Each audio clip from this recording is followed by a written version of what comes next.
Rangkuman materi Bahasa Indonesia kelas 10 semester 1 dan 2 kurikulum Merdeka. Namun sebelum mulai, jangan lupa untuk klik like, share, dan subscribe. Bab 1, mengungkap fakta alam secara objektif. Rangkuman Bahasa Indonesia kelas 10 yang pertama akan dipelajari tentang teks observasi. Teks observasi merupakan teks yang menjabarkan hasil dari pengamatan secara langsung dan bersifat objektif. Fungsi teks observasi adalah untuk menyampaikan informasi yang terpercaya dan akurat berdasarkan pengamatan di lapangan, didukung fakta dan data. Ciri-ciri teks observasi: bersifat faktual, yakni berdasarkan fakta.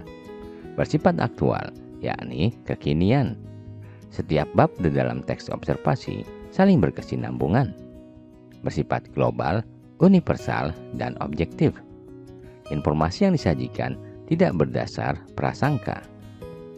Struktur teks observasi terdiri dari 3 bagian. Bagian pertama, pernyataan umum mengenai objek yang diteliti.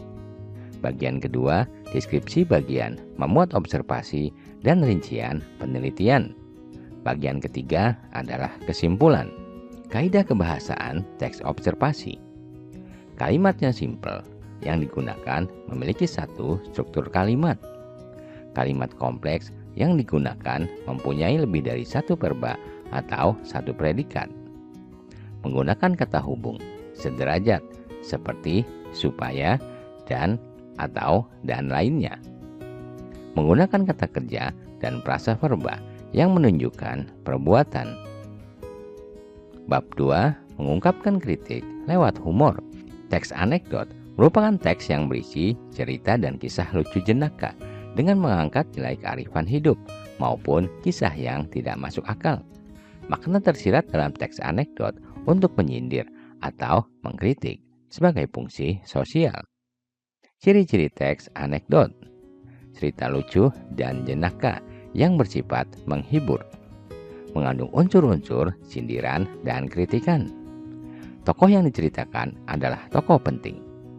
Menggunakan kata-kata kiasan atau perumpamaan. Cerita disajikan secara runtut atau kronologis. Teks anekdot terdiri dari 5 bagian sebagai berikut. Abstrak, bagian orientasi atau pengenalan. Krisis adalah bagian yang menyajikan kisah unik dan aneh. Bagian reaksi adalah bagian yang menyajikan solusi permasalahan. Koda adalah bagian penutup yang berisi pesan moral dari cerita. Kaidah kebahasan teks anekdot yaitu pola penyajian teks anekdot berbentuk uraian dan percakapan atau dialog. Menggunakan majas sindiran yang bersifat jenaka. Menggunakan kata kerja mental, yaitu kata kerja berupa reaksi atas kejadian, seperti berharap, belajar, merasakan. Menggunakan kata kerja material yang menunjukkan aktivitas fisik. Menggunakan kata hubung kausalitas sebab akibat. Bab 3, menyusuri nilai dalam cerita lintas zaman. Cerita rakyat merupakan karya sastra lisan yang disampaikan secara turun-temurun di masyarakat sehingga tidak diketahui siapa pengarangnya. Nilai-nilai yang terkandung dalam cerita rakyat berupa nilai agama, nilai moral, nilai sosial, dan budaya. Berikut ciri-ciri cerita rakyat. Ciri yang pertama, tidak diketahui penulisnya atau anonim. Kedua, bersifat istana sentris tentang tokoh istana maupun kisah kepahlawanan. Ketiga, bersifat fiktif dan imajinatif. Keempat, mengandung unsur magis atau kemustahilan. Kelima, tokoh memiliki kesaktian tertentu. Unsur instruktif dari cerita rakyat. Ada tema, penokohan tokoh, alur cerita, gaya bahasa, latar tempat, waktu dan peristiwa, sudut pandang, pesan atau amanat cerita. Sedangkan unsur ekstrinsiknya antara lain latar belakang tempat cerita rakyat, latar belakang masyarakat, dan nilai yang terkandung. Berikut struktur dari cerita rakyat. Ada orientasi atau pengenalan. komplikasi atau puncak masalah. Resolusi berisi solusi masalah. Koda berisi amanat cerita. Kaidah kebahasaan cerita rakyat. Sudut pandang orang ketiga. Menggunakan kata kerja, tindakan, atau verba material. Menggunakan kata sifat atau deskriptif. Menggunakan dialog percakapan antar tokoh. Diceritakan secara kronologis dengan alur maju. Menggunakan kata-kata arkais atau kata yang biasa dipakai di masa lalu. Bab 4. Belajar menjadi negosiator ulung. Teks negosiasi adalah teks yang berbentuk interaksi sosial dan berfungsi untuk mencapai kesepakatan antara pihak-pihak terkait yang memiliki kepentingan berbeda. Tujuan teks negosiasi adalah untuk mencapai kesepakatan, memperoleh jalan keluar, serta meraih keuntungan bersama. Teks negosiasi memiliki ciri sebagai berikut. Pertama, bertujuan untuk mencapai kesepakatan antara pihak yang memiliki kepentingan berbeda. Kedua, ada pihak lain untuk diajak berdialog. Ketiga, teks negosiasi berbentuk dialog maupun proposal penawaran. Keempat, teks negosiasi adalah aktivitas komunikasi baik secara lisan atau tertulis. Struktur teks negosiasi terdiri dari orientasi, ungkapan permintaan, pernyataan pemenuhan, tahap penawaran, tahap persetujuan, pembelian, dan penutup. Kaidah kebahasaan teks negosiasi. Bahasa persuasif atau membujuk. Kalimat deklaratif, yaitu kalimat berisi pernyataan yang menyampaikan informasi. Kalimat imperatif, yakni kalimat untuk menyampaikan suatu ajakan dalam bernegosiasi. Kalimat langsung, yakni kalimat yang disampaikan langsung tanpa perantara. Biasanya digunakan pada teks negosiasi lisan. Kalimat tidak langsung, yakni kalimat yang disampaikan ulang dari orang lain. Pronomina persona atau kata ganti yang dipakai berjumlah tunggal dan jamak. Bab 5. Memetik keteladanan dari biografi tokoh inspiratif. Teks biografi adalah teks yang berisi ulasan kisah kehidupan seseorang yang terdapat nilai kehidupan yang bisa dipelajari. Teks biografi terdiri dari 3 bagian, yaitu orientasi, peristiwa atau kejadian penting, dan reorientasi atau penutup.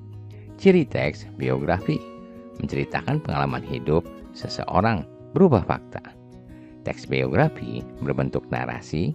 Teks biografi berisi peristiwa penting yang dialami oleh seseorang selama hidupnya.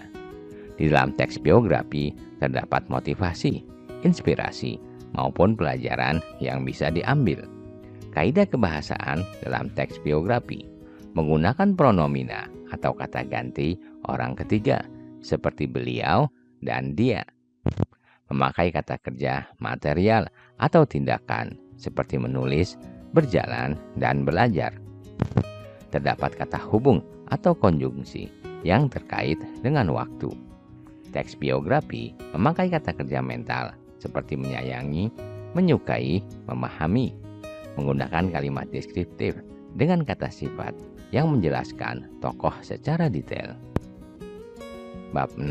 Berkarya dan berekspresi melalui puisi.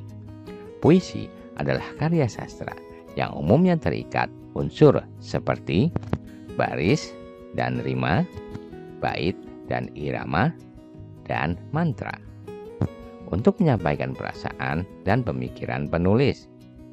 Ciri puisi lama, penyairnya umumnya anonim, disampaikan dari mulut ke mulut, terikat dengan aturan seperti jumlah suku kata, jumlah baris, dan rima. Ciri puisi baru, tidak terikat aturan sehingga lebih fleksibel. Nama penulis diketahui, gaya bahasa lebih dinamis. Tema yang diangkat umumnya tentang kehidupan. Unsur pembentuk puisi. 1. Ada unsur fisik, yaitu diksi atau pemilihan kata, rima atau persamaan bunyi, majas atau gaya bahasa. Dan tipografi atau barisan kalimat, imaji, yaitu penggunaan indera manusia, dan kata konkret. Unsur yang kedua adalah unsur batin, yaitu tema, nada, rasa atau perasaan, dan amanat. Jenis-jenis puisi. Ada puisi lama, yaitu puisi untuk ritual kebudayaan dan terikat dengan aturan, seperti jumlah baris dan rima. Puisi baru atau modern adalah puisi yang tidak terikat dengan aturan irama, jumlah baris, dan rima. Kaidah kebahasaan puisi banyak menggunakan kata kiasan dan persamaan bunyi, pemadatan bahasa, penggunaan kata konkret.